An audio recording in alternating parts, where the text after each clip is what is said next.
हाँ जी मेरे सीएमएंट स्टूडेंट्स के दोस्तों, क्या हाल है क्या हाल है क्या हाल है। सर जी बहुत बढ़िया तो हैं, डर लग रहा है, पेपर आने वाले हैं। 3 तारीख आज हो चुकी है और चीज़ें समझ नहीं आ रही, ऐसा लग रहा है सब भूल गए। ऐसा लग रहा है सर पता नहीं इतने दिनों से पढ़ाई करी थी वो चली कहाँ, सारी गायब हो गई। बहुत स्टूडेंट्स के मैसेज आ रहे हैं, प्रीवियस स्टूडेंट्स के मैसेजेस आ रहे हैं और जो अभी बैच ख़त्म हुआ था उनके भी मैसेजेस आ रहे हैं, सर भूल गए। टेस्ट लिया उसमें भी थोड़े बच्चे जिनसे मेरे को उम्मीद थी थोड़ा कम परफॉर्म करा। बट देखो घबराने की कोई ज़रूरत नहीं है।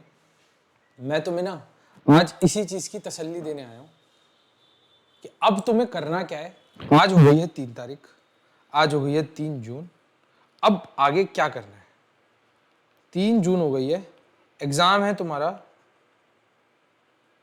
11 या 12 जून को। एक सेकंड चेक कर लें एक बारी, कौन से जून को है तुम्हारा exam. CMA inter law exam date, और कईयों ने तो पेपर नहीं दिया, बहुत बढ़िया। 11 जून को ही है ना, तो सही है। 11 जून को है आपका लॉ का पेपर, है ना। आज हो गई है 3 जून। अब आपका जो लॉ का पेपर है 11 जून को है और आज हो गई है 3 जून, तो मोस्ट प्रोबेबली आप ये वीडियो शाम को देख रहे होंगे, तो 3 जून तो आप मान के चलो ओवर हो चुकी है। अब सर हमारे पास टाइम कौन कौन से दिन का बच रहा है? सर हम पे बच रही है 4 जून, 5 जून, 6 जून, 7, 8, 9 और 10 जून। तो सर क्या हम इसमें पूरा टाइम लॉ पढ़े? मैंने कब कहा भाई लॉ पढ़नी है? मेरी बात सुनो तसल्ली से, यही तो सब बताने आया हूं। देखो मेरी बात सुनो, हम ना लॉ को लास्ट के 3 दिन देंगे या फिर लास्ट के 4 दिन देंगे। 3 दिन वो स्टूडेंट्स देंगे जिनकी लॉ की अच्छी तैयारी है, law revision good going on, ठीक है। 4 दिन वो देंगे जिनकी थोड़ी कम तैयारी है, तो लेस प्रेपरेशन, ठीक है।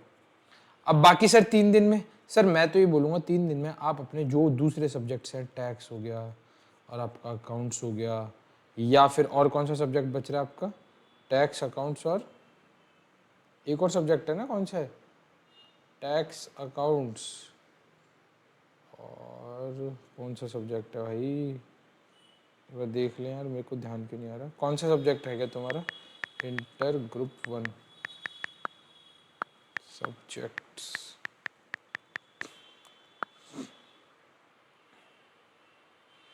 अच्छा 3 ही है क्या?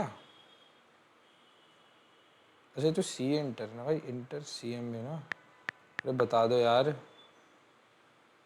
अच्छा कॉस्ट भी तो है तुम्हारा, हाँ कॉस्ट।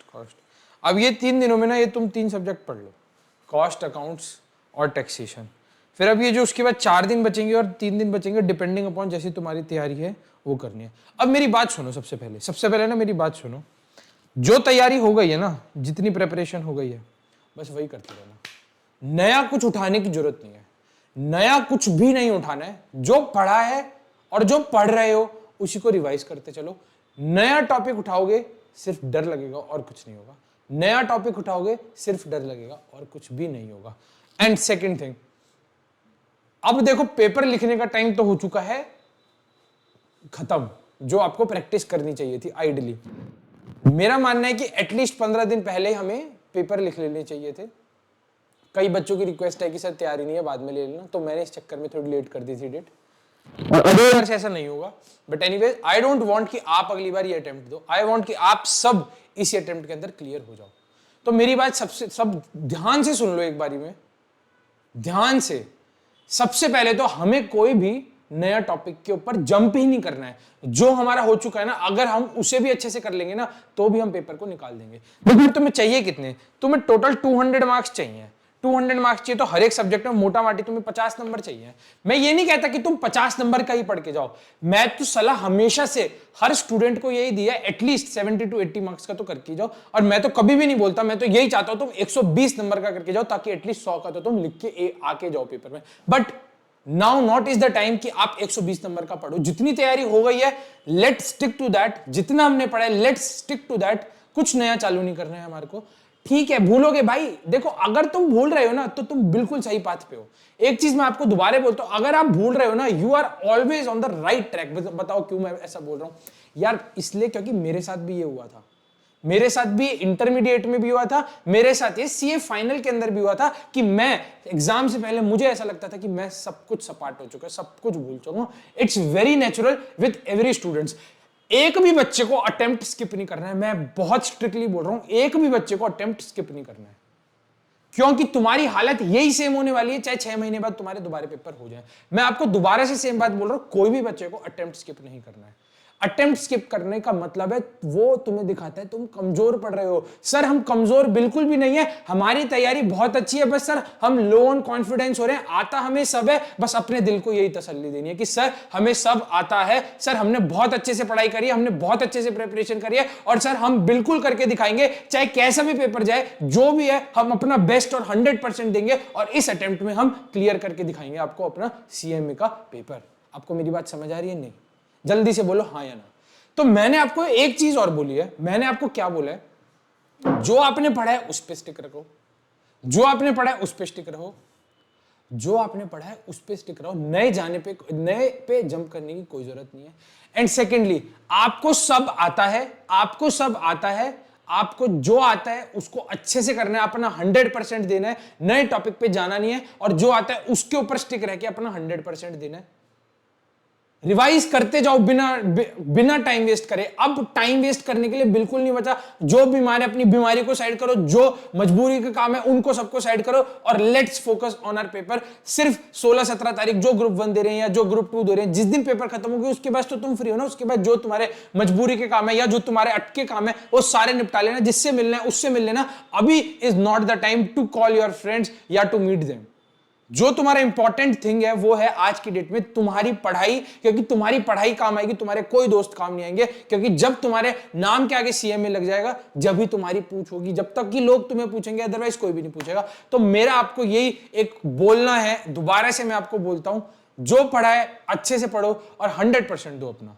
देखो यहां पे अब मैं कह रहा हूं 3 दिन तो तुम कोई और सब्जेक्ट कर लेना, जितने बच्चे आप सब 3 दिन तो कोई और सब्जेक्ट कर लेना, बाकी 4 दिन या 3 दिन आप लॉ पे स्टिक रहना, लॉ को अच्छे से मिंगल करना। जो तुम्हें समझ नहीं आ रहा मैसेज मी, जो तुम्हें कहीं डाउट आ रहा है मैसेज मी, बताओ मुझे कहां पे दिक्कत आ रही है। बट मैं यही बोलूंगा नए टॉपिक में मत जाना, ये मत बोलना सर ये समझा दो, अभी समझाने का टाइम हो चुका है खत्म। अब आपको जो आता है उस पर स्टिक करो और उसे 100% दो, बस यही कहना था मेरा। एंड सेकेंडली 4 दिन का जो रिवीजन प्लान है अगले 1 से 2 दिन के अंदर मैं आपको दे दूंगा कि आपको 3 दिन के अंदर लॉ के अंदर कैसे पढ़ाई करनी है, कितना टाइम कैसे डिवोट करना है हर एक सब्जेक्ट को, और कैसे आपको जितनी भी कवरेज है लॉ की 3 या 4 दिन में कैसे करनी है। देखो लॉ का पेपर है, जो भी पहला पेपर होता है हमें हमेशा उसको ज्यादा टाइम मिलता है और देना भी चाहिए, बिकॉज जब तक पहला पेपर अच्छा नहीं जाएगा बाकी सारे पेपर्स के ऊपर भी उसका इंपैक्ट आता है। आइडियली हमें सोचना नहीं चाहिए सेकंड थर्ड फोर्थ कैसा गया, बट इट्स ओके, सोच तो जाती है। इसके अंदर ना मैं रोक सकता हूं आपको, ना ही आपकी दिमाग या फिर आपका माइंड रोक सकता है।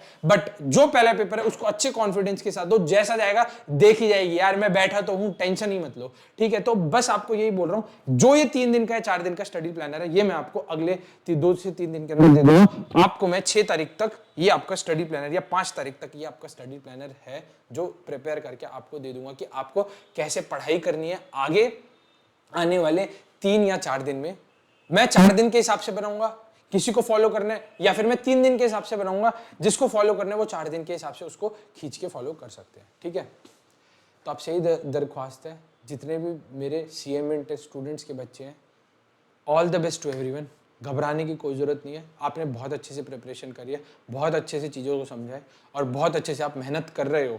बट अपने पे कॉन्फिडेंस मत खोना, अपने पे कॉन्फिडेंस ज़रूर बनाए रखना और सब कुछ बढ़िया होगा।